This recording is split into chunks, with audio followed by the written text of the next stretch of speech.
Acıyı başımda nar eylediler, hayaline doğdu gözlerim bugün.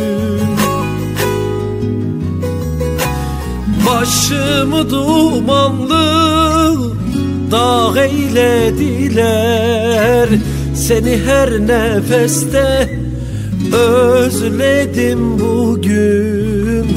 Seni her nefeste özledim bugün. Başımı dumanlı dağ eylediler, seni her nefeste özledim bugün. Seni her nefeste özledim bugün.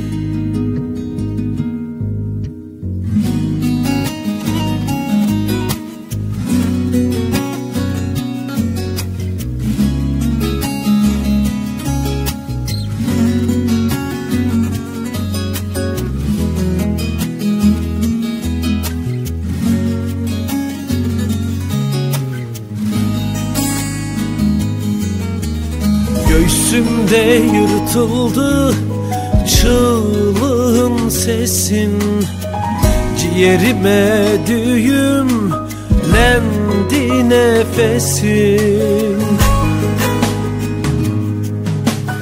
Yüreğime akan şu kanı kesin, yediğim kurşunu sezmedim bugün.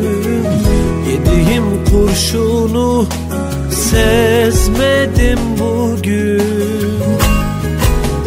Ah, yüreğime akan şu kanı kesin, yediğim kurşunu sezmedim bugün. Yediğim kurşunu sezmedim bugün.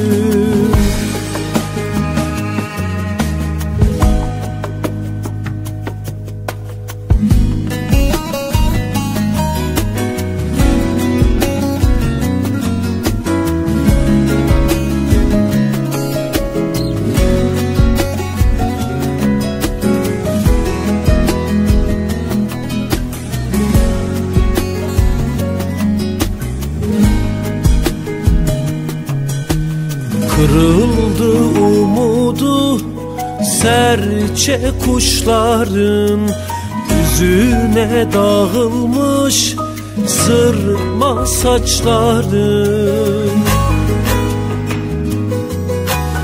Öyle acım olur günü baharım, yüzüme dayandı dizlerim bugün. Yüzüme dayandı dizlerin bugün.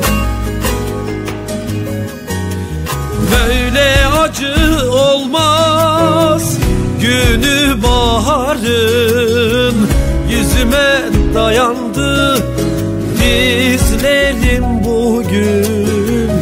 Yüzüme dayandı dizlerin bugün.